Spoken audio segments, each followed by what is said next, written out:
Para analisarmos este tema, junta-se a nós em direto, a partir dos estúdios da SICA em Matosinhos, a bastonária da Ordem dos Nutricionistas, Alexandra Bento. Muito boa tarde. O argumento do CDS é que não é um imposto que vai fazer mudar hábitos alimentares. A Ordem dos Nutricionistas não tem o mesmo entendimento.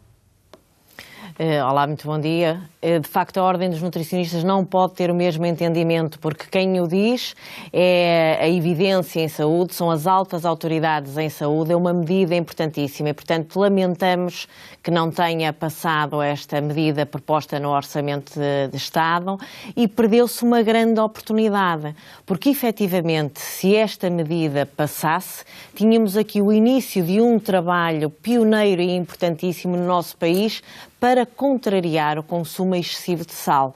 Efetivamente, daqui adivinha uma verba que seria utilizada em termos de prevenção, e isso estava explicitado, e portanto estava uma medida bem desenhada e seguíamos aquilo que é a recomendação dos peritos em termos internacionais, aquilo que é a recomendação dos estudos em termos internacionais e nacionais e aquilo que é a recomendação nomeadamente da Organização Mundial da Saúde. Por isso é que no dia de hoje só podemos ter uma palavra. Lamentamos que os deputados que têm em mão tratar daquilo que é a saúde da população portuguesa não tenham percebido que esta medida estava bem desenhada e que temos um problema gravíssimo no nosso país, que é o consumo excessivo de sal. Consumimos o dobro do sal daquilo que deve ser consumido.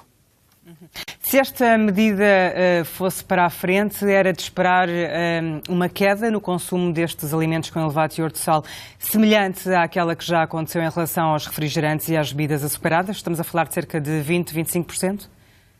Era o mais certo. Repare, a medida só por si permitia a redução do consumo de sal, até porque estes produtos são dos produtos que contribuem para o consumo de sal. Outros há. É evidente que a sopa é um dos alimentos que contribui, o pão, que há legislação específica para a quantidade de sal no pão, que de resto também será a altura de repensar se não se deveria reduzir a quantidade de sal no pão, mas só por si levaria a uma redução do consumo de sal. Mas mais do que isso, forçaria a indústria alimentar a repensar na forma dos seus produtos e a reformular, porque de resto foi isso que se assistiu com a taxação dos refrigerantes. Por um lado, reduziu o consumo de refrigerantes, o que só por si é benéfico, e por outro lado, a própria indústria alimentar veio a público dizer que estava a reformular os seus produtos. Portanto, temos aqui um envolvimento, porque o que nós queremos é que haja um envolvimento de todas as partes neste problema. Se os portugueses consomem sal a mais,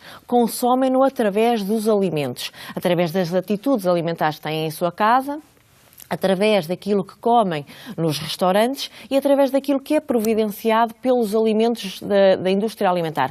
Portanto, tudo isto tem que ser repensado. E educação alimentar à população para que saiba que tem um problema e passe a colocar metade do sal do que está a colocar. Acho que esta é uma mensagem importante para quem nos ouve. Se temos um consumo que vai para lá do dobro das recomendações da Organização Mundial de Saúde, se as recomendações são 5, estamos a consumir 10 ou mais, depende do extrato da população que estamos a falar. Portanto, quem nos ouve passa a colocar metade. Por outro lado, é preciso trabalhar com a restauração, é preciso dizer aos restaurantes, é preciso criar medidas de autorregulação, é preciso envolvê-los e, por outro lado, a indústria alimentar. Esta sinalizava alguns produtos que todos nós sabemos que têm muito sal. Desde logo, eu desafio a quem nos ouve a virar o rótulo, a olhar para aquilo que é informação nutricional, que hoje em dia há a informação nutricional que é obrigatória. Há algum tempo a esta parte, pode ser difícil de escrutinar, mas é possível para quem tem esta preocupação verificar que estes produtos são produtos que têm excesso de sal e forçaria a indústria a ser parte ativa deste problema e a reduzir a quantidade de sal. Além do mais, para quem pensa que esta é uma medida que de alguma maneira vai penalizar mais quem tem dificuldades económicas, quem tem mais dificuldade em perceber o problema, engane-se,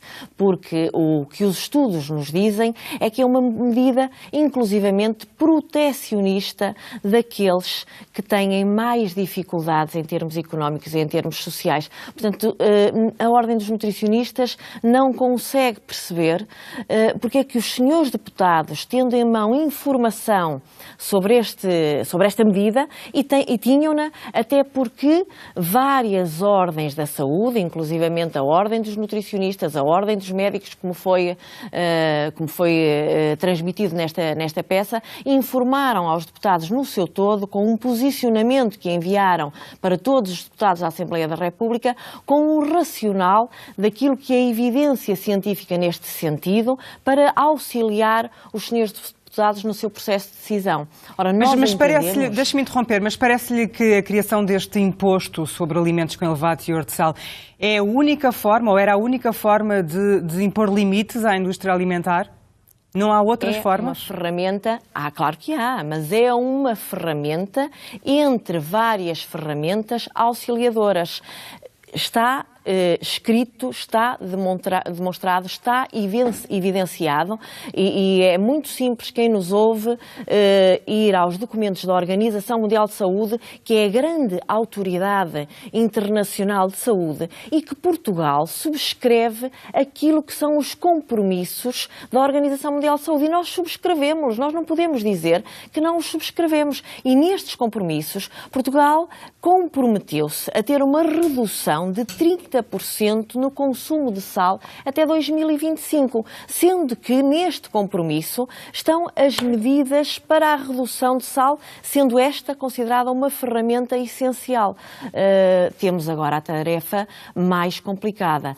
Claro que, e aí lhe posso dizer que a Ordem dos Nutricionistas mantém a sua postura, cumprindo com aquilo que são as suas atribuições e as suas responsabilidades, auxiliadora naquilo que é o papel do Estado, leia-se da Assembleia da República e também do Governo, para, lamentando o chumbo desta medida que consideramos que é importante, auxiliar com o desenho de outras medidas para que consigamos reverter este grande erro alimentar em termos nacionais, porque é um erro gravíssimo e é efetivamente possível modificá-lo. Nós dizemos que é o erro modificável que mais está a impactar na perda de anos de vida da população portuguesa. E quais são as consequências mais imediatas do consumo excessivo de sal?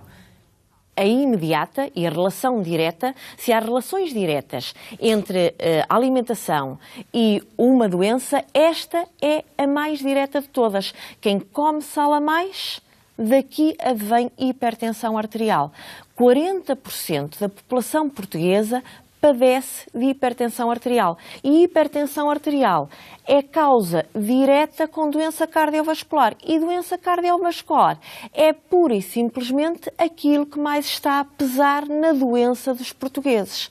Ora, temos os portugueses mais doentes devido a doenças cardiovasculares, com um peso enorme na sua vida pessoal, familiar e também, obviamente, naquilo que é a despesa do Estado em termos de saúde. Ora, enquanto o Estado gastar tanto dinheiro em tratamento destes doentes, não pode canalizar uma verba, tem mais dificuldade de canalizar uma verba para apostar naquilo que deveria apostar, que é a prevenção, que de resto na vossa peça, de uma forma exemplar, demonstraram que Portugal tem gastos em prevenção baixíssimos, que também lhe posso dizer que é uma das grandes preocupações também da Ordem dos Nutricionistas, que eu tenho manifestado publicamente. Estamos abaixo da média da OCDE no que diz respeito aos gastos em prevenção e continuamos a acreditar que prevenir é o melhor remédio e uma alimentação saudável certamente tem uma potencialidade enorme em termos do impacto da saúde futura da população portuguesa. Muito obrigada. Ficam assim os alertas sobre o consumo excessivo de sal pela bastonária da Ordem dos Nutricionistas.